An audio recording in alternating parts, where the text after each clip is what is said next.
So this is my first For What It's Worth video holding 2 lemons. You're probably wondering, why is Tino holding 2 lemons? Well, I'm going to tell you a story. I was having breakfast with a couple friends, and the woman I was talking to's husband is a chef.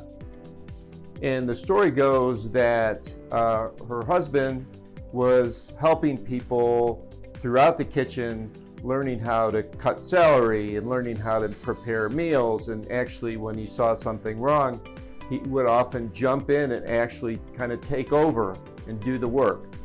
And so that made me think about, I'll come back to the rest of the story, a lot of times if you have kids, as I have, now they're grown up, where you're helping them with your homework, but all of a sudden you're doing their homework for them.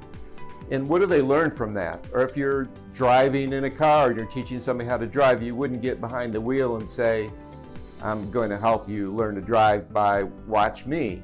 Although we often do this. I'm guilty of this sometimes at work, where I really am anxious and I want to jump in and I want to help people.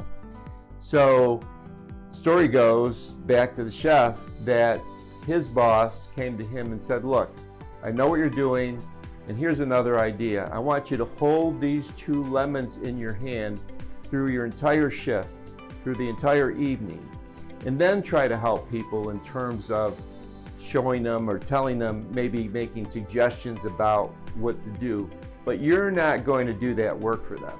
I think that's a good lesson for all of us, that we can do it ourselves and kind of take the accountability away from another person or their responsibility, or we can find ways to communicate with them that will help them to actually do it themselves. And that's almost always a better way to learn. I'd love to hear your thoughts on this, for what it's worth.